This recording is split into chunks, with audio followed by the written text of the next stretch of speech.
Здравейте, хора! Сега ще ви покажа 4 тайни места в Brookhaven. Първото място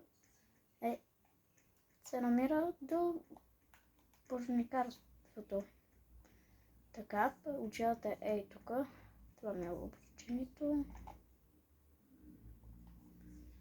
Така, в невете. Тей. Правите ей и вече сте вътре. И тук можете да се криете. Второто място.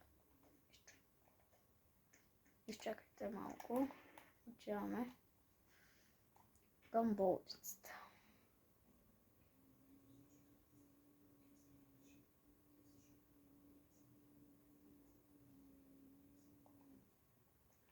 Сега, тъй тук можеш да скачиш.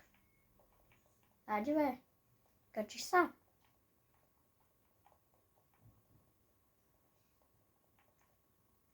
Ще си взема стълба хора, просто защото не мога да скача.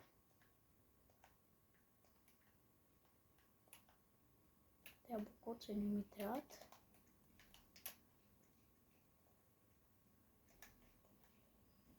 И ето го първото тайно място. В този място има едно това, ако го натиснеш, ще изгори. Така, да отиваме в третото място.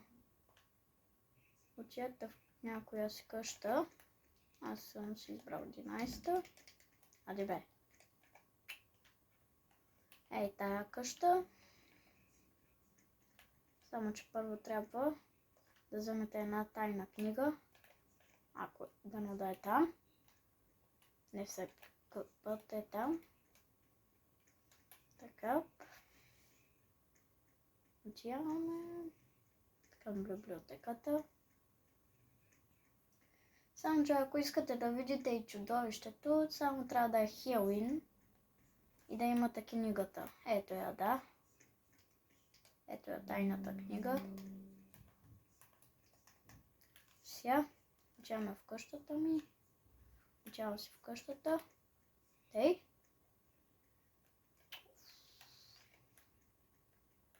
Отиваме на втория етаж.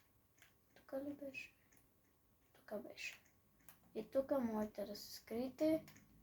Само, че тук се появява чудовището. Само, че трябва да е Хелуин, за жалост. Сега третото тайно място.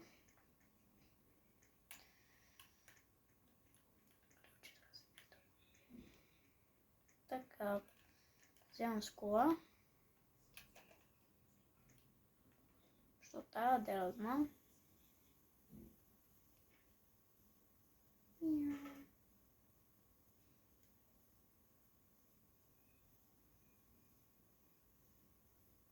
Така, отидете в тая банка на втория етаж. Тук има един зелен бутон. Натискайте го. И тук има тайно място. Тук можете да се криете или да стоите тук. Това е последното място за днеска, за този клип. А сега, чао-чао!